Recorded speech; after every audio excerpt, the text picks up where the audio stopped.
নমস্কার, আমি সুজাতা। আমার রান্নাঘরে সবাইকে স্বাগত। আমি আজকে একটা নতুন রেসিপি করে দেখাবো। তো এই দেখুন, গঙ্গার জ্যান্ত চিংড়ি একটুখানি মরে গেছে এখন, কিন্তু এই ছোট ছোট চিংড়ি এইগুলো দিয়ে খেতেই খুব ভালো লাগে। তা আমি বড়া করে আমি রান্না করে দেখাবো।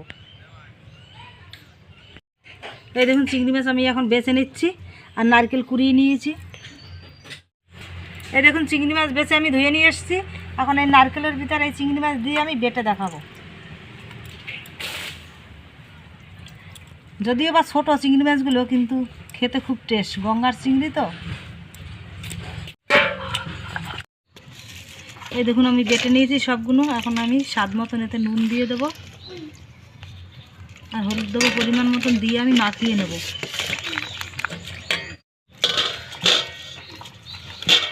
এই দেখুন, মাখিয়ে নিয়েছি। এর ভিতরে একটু আমি রসুন বাটা দিয়ে দেবো।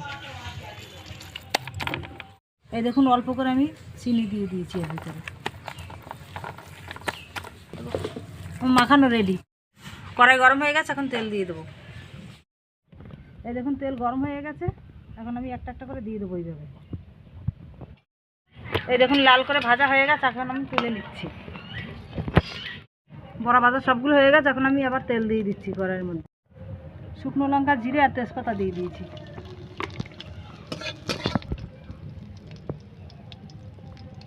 রসুন কুচি দিয়ে দেবো, টমাটম কুচি দিয়ে দেবো।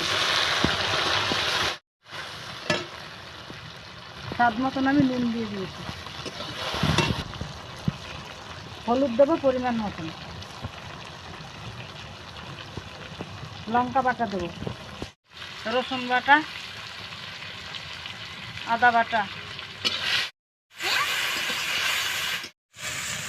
অল্প একটু জল দিয়ে আবার কষিয়ে নেব।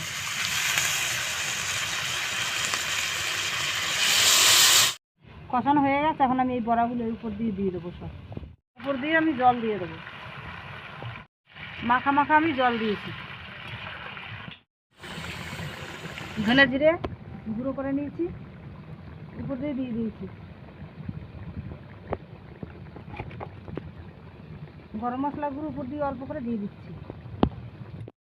উপর দিয়ে ধনে পাতা কুচি আমি দিয়ে দিচ্ছি। আমার রান্না রেডি। আমি এখন নামিয়ে দেবো। নারকেল আর চিংড়ি মাছ বেটে আমি বড়া করে রান্না করেছি। তা ভিডিওটা দেখে যদি ভালো লাগে, লাইক, কমেন্ট ও শেয়ার, সাবস্ক্রাইব করে দিন।